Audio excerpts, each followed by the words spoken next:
রাজনীতির হিঙ্গলগঞ্জে সৌমেন নায়েক।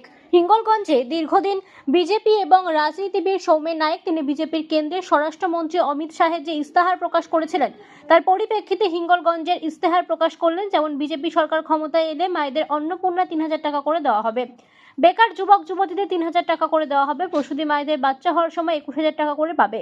হাসনাবাদ থেকে লেবুখালী পর্যন্ত ট্রেন লাইন দাবি করা হয়। মাউথপুর এবং বিশপুর ব্রিজের দাবি করা হয়। ভবানীপুর টু শুল্কনি ব্রিজের দাবি করা হয়। বিজেপি সরকার ক্ষমতায় এলে বিশেষ করে নারী সুরক্ষার দিকে নজর থাকবে, এমনটাও বললেন জেলা সদস্য বসিরহাটের সৌমেন নায়েক। হিঙ্গলগঞ্জের জিএস কৃষ্ণপদ সেনা তিনি বলেন যে বিজেপি ক্ষমতায় এলে বাস্তবায়নে এবং সমস্ত কার্যকর্তাদের এবার নির্বাচনে সক্রিয় ভূমিকা পালন করবে।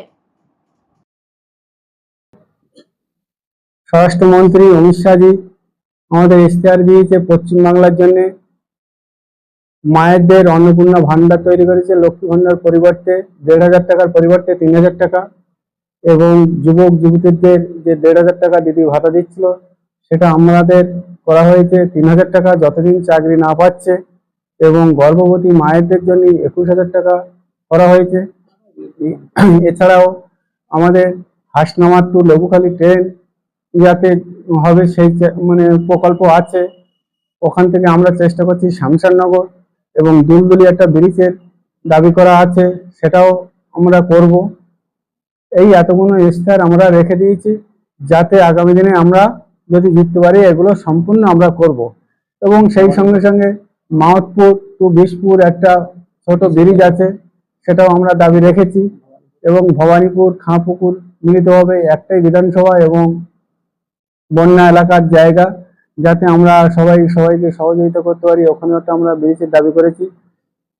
তবে আমরা যদি আসতে পারি তবে অবশ্যই আমরা এগুলো করব। আমার নাম সৌমেন নায়ক, জেলা কার্যকর্তা। নমস্কার, আমি কৃষ্ণপদ সেনা, হিঙ্গলগঞ্জ মন্ডল 1 জিএস। আমার পাশে উপস্থিত আছেন সৌমেন নায়ক মহাশয়, জেলার সদস্য, আর সাইডে আছেন আমার মন্ডলের কার্যকর্তা। আজকের পয়লা বৈশাখে জানাই সকলকেই শুভেচ্ছা, আন্তরিক ভালোবাসা, অভিনন্দন, এবং সমস্ত কার্যকর্তা, বিজেপির কর্মীবৃন্দ এবং সমস্ত রাজনৈতিক দলের যারা কার্যকর্তা আছেন সবাইকে জানাই।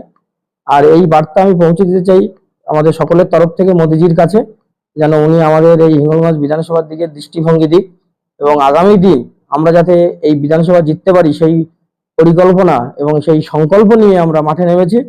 এবং সমস্ত কার্যকর্তাদের বলবো নির্ভয়ে আপনারা এগিয়ে আসুন, ভোট দিন। সবাইকে শুভকামনা থাকলো পয়লা বৈশাখের। आप देख रहे हैं न्यूज़ UNI।